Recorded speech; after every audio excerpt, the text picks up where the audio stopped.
चालाक बीवी। श्याम और राधा रायगढ़ गांव में रहते हैं। वैसे तो उनके अपने घर में ही 2 वक्त का खाना पूरा नहीं पड़ता, लेकिन फिर भी श्याम हर रोज किसी न किसी नए मेहमान को दोपहर के खाने पर घर ले आता है। एक दिन राधा कहती है, ये क्या है जी, जब आपको पता है कि हमारे पास अपना पेट भरने तक का खाना पूरा नहीं होता, फिर क्यों रोज किसी न किसी नए मेहमान को घर लेकर आ जाते हो?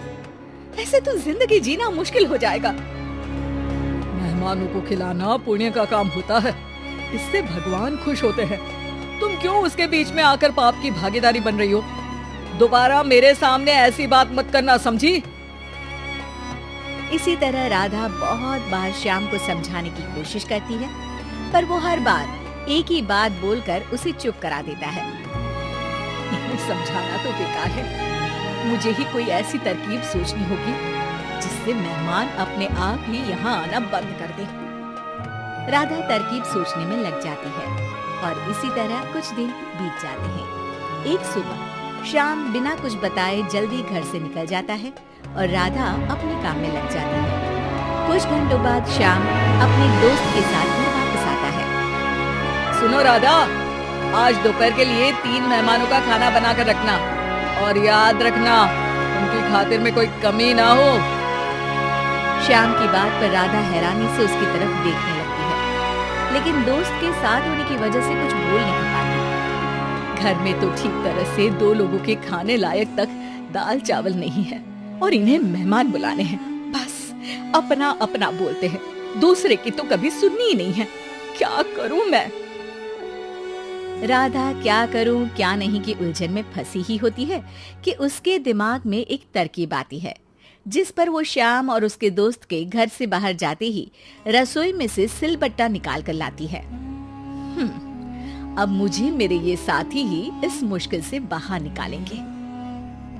राधा सिलबट्टे पर रोली, चावल और हल्दी डालकर उसे मेहमानों के बैठने की जगह पर ले जाकर रख देती है। कुछ ही देर में वो तीनों मेहमान भी घर पहुंच जाते हैं। आइए जी, पधारिए, हमें आपका ही इंतजार था।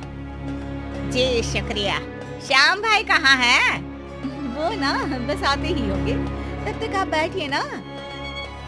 जैसे ही वो तीनों अपनी जगह पर बैठते हैं तो सामने पूजा किए सिलबट्टे को रखा देख असमंजस में पड़ जाते हैं। और बहन, ये सिलबट्टे की पूजा कर इसे यहाँ क्यों रखा है? क्या ये आपके यहाँ का कोई रिवाज है? अरे नहीं नहीं, वो तो मेरे पति की मन्नत है, इसलिए पूजा की है। हैं? सिलबट्टे पर कैसी मन्नत? मेरे पति ने मन्नत ली है कि वो अपने मेहमानों को खाना परोसने से पहले इस सिलबट्टे से 3 बार उनके सिर पर मारेंगे। राधा की ये बात सुन तीनों मेहमानों के चेहरों की हवाइयाँ उड़ जाती है, जिसे देख राधा मन ही मन हंसती हुई उन्हें दिलासा देते हुए कहती है, आप लोग फिक्र मत कीजिए, ज्यादा तेज नहीं मारेंगे, बस 3 बार जरा सी थपकी। और ये सुनते ही तीनों मेहमान डर से कांपते हुए तुरंत अपनी जगह से उठ खड़े होते हैं। अरे अरे, आप सब उठ क्यों गए? मेरे पति बस आते ही होंगे, फिर सब साथ में खाना खाइएगा। अरे जी नहीं, हमें कुछ नहीं खाना। ये कहकर तीनों मेहमान बिना एक पल की और देरी किए घर से बाहर भाग जाते हैं, जिन्हें जाते हुए घर के अंदर आता श्याम देख लेता है। अरे वाह राधा, उन तीनों मेहमानों ने तो बड़ी जल्दी खाना खा लिया। नहीं ना, बिना खाए ही चले गए। अरे वो क्यों? क्योंकि वो खाने से पहले मुझसे ये सिलबट्टा मांग रहे थे, तो मैंने बोल दिया कि मेरी माँ ने दिया है, मैं नहीं दे सकती। बस फिर वैसे ही चले गए। राधा की बात सुन श्याम गुस्से से लाल होकर उस पर चिल्लाने लगता है। तुम पागल हो क्या? मेहमान को नाराज कर दिया। मेहमान जो मांगे उन्हें वो देना हमारा फर्ज है। इतनी सी बात तुम्हें कब समझ में आएगी? मैं अभी उन्हें ये सिलबट्टा देकर वापस घर में ले आता हूँ, तुम खाना तैयार रखना।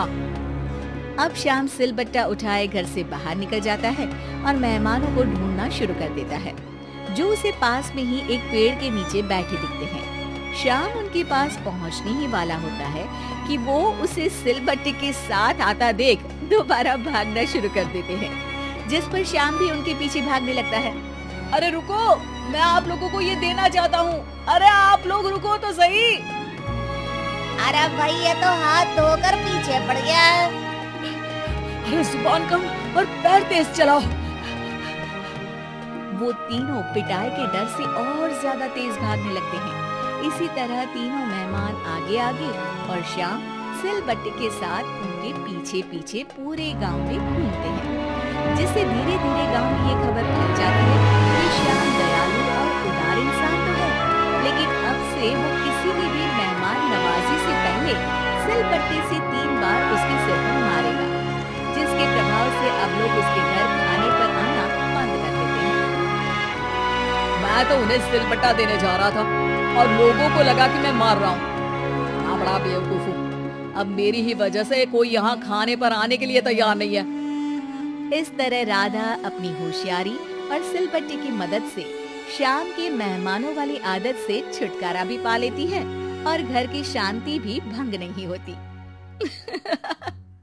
जरूरी नहीं कि हर जंग हथियार से ही लड़ी जाए, कुछ के लिए सिर्फ दिमागी चाल ही काफी होती है, और अगर शांति के साथ अच्छे से दिमाग लगाकर सोचा जाए तो मुश्किल से मुश्किल समस्या का समाधान मिल ही जाता है।